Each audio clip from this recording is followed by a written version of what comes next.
bapak-bapak, orang tua kami yang insya Allah kehadiran kita di sini mendatangkan curahan rahmat dari Allah Subhanahu wa Ta'ala. Baik, sebelum kita berdoa, kembali kita belajar. Mudah-mudahan dari apa yang nanti kita pelajari bermanfaat untuk kami secara pribadi dan untuk kita secara seluruhan. Selama ini yang sering kita pelajari dan kita dengar, kalau seseorang meninggal dunia ada 3 amalan yang tidak terputus.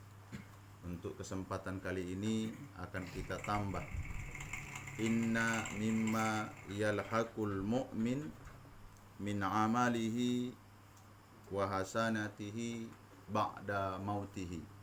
Jadi kalaupun seseorang itu meninggal dunia, maka pahalanya terus mengalir.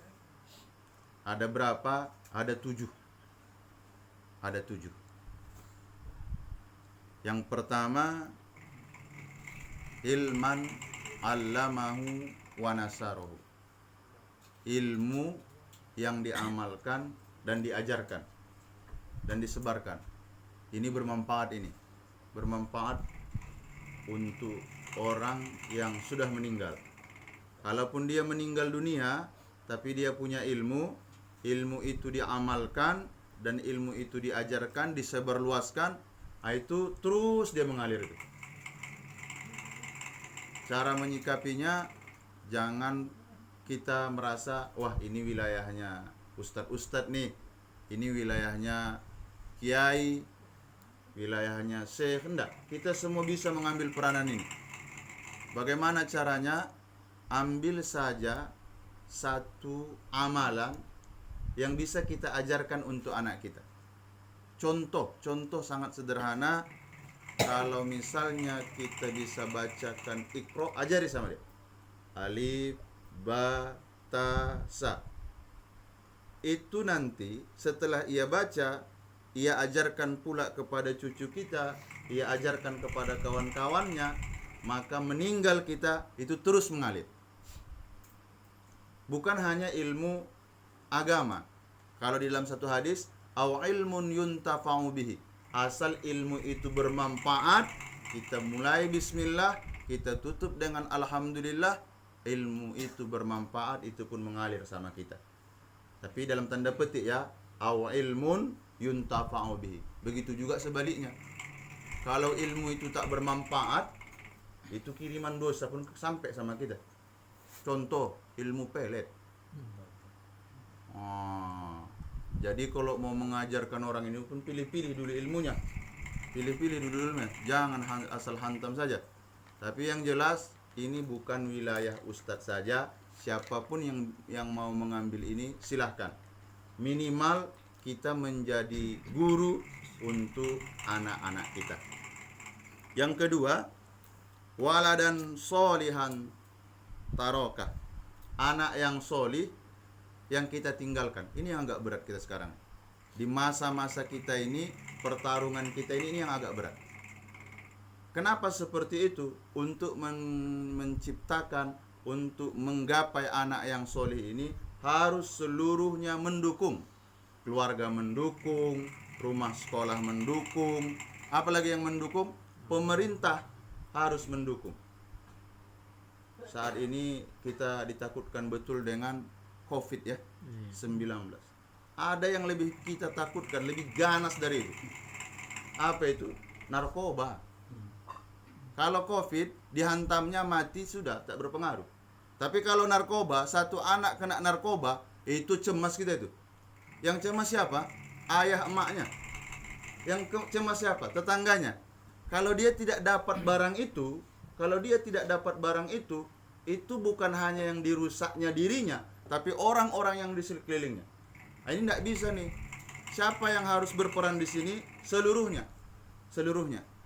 Jadi kalau dapat misalnya kita anak yang solih ini, kita sampaikan ini tanpa dia mengangkat tangan. Seluruh amalan dia yang baik itu ditransfer untuk kedua orang tuanya. Ini bedanya nih. Tapi ini sama-sama saling menjaga kita. Mudah-mudahan dapatlah kita anak yang solih dan solihat. Amin ya rabbal alamin. Ini yang ketiga, wa mushafan warasahu.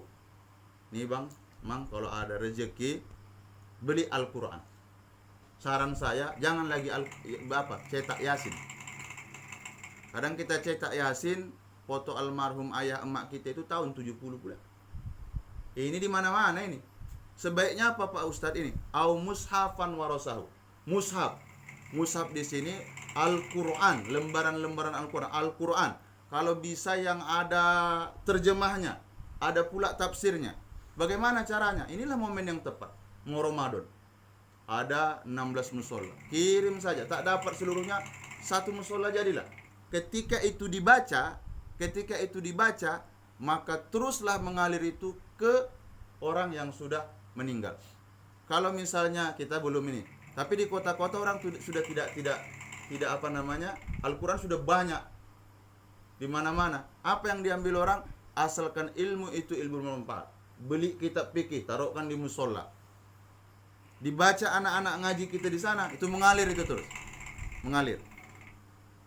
Nah, selanjutnya au masjidan bana, atau masjid yang dibangun. Jadi Indonesia ini masuknya Islam kalau kita lihat pada abad kedua. Yang datang itu dari Yaman dan Guzarat. Karena pada saat itu Nusantara ini masih dikuasai oleh kerajaan Turki Utsmani. Lihatlah semenanjung Indonesia ini, seluruhnya raja-raja kita itu berbondong-bondong, yang pertama mereka bangun adalah masjid.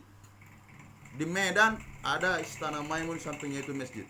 Di Pekanbaru seperti itu juga. Di Kalimantan seperti itu juga. Kenapa masjid yang mereka bangun? Pertama, ingin menyatukan umat Islam. Yang kedua, mereka ingin mengambil lahan. Mereka ingin mengambil jatah pahala. Kalaupun mereka sudah meninggal dunia, tapi itu terus mengalir. Tak mungkin kita membangun masjid Pak Ustadz, mahal itu. Ya udah, ambil porsi kecilnya saja. Kalau misalnya ada pembangunan seperti itu, beli 1 sak semen. Tak sanggup 1 sak semen. 10 batu bata. Tak sanggup juga tenaga. Tak sanggup, berpikir positif sajalah. Kadang orang berpikir tak positif dia. Tengoklah, tak jadi musola kita itu. Tak kemana-mana. Jangan. Kalau kita tidak bisa, diam saja. Tapi kalau bisa, andillah. Tak bisa, sumbangkan pikiran, sumbangkan tenaga. Yang selanjutnya, aubaitan li ibni sabil bana. Ini jarang nih. Zaman dulunya nih, membuat satu rumah untuk orang yang lagi musafir. Kenapa? Karena jarak rumah satu kota ke kota dulu jauh. Itu butuh rumah singgah. Nah, sekarang apa kita larikan? Bisa rumah-rumah tahfiz. Di desa kita belum ada. Tapi belajar kita dari SP3.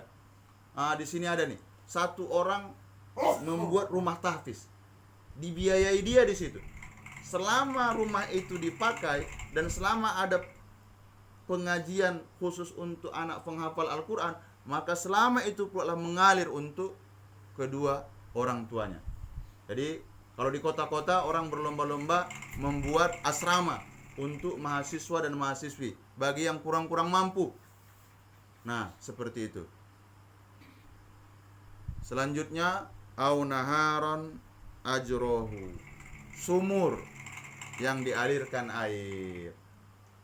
Kalau orang Arab, ukuran kaya di orang Arab yaitu mereka mampu menggali sumur. Itu udah kaya itu. Kalau di kita berlimpah-limpah air nih. Berlimpah-limpah air.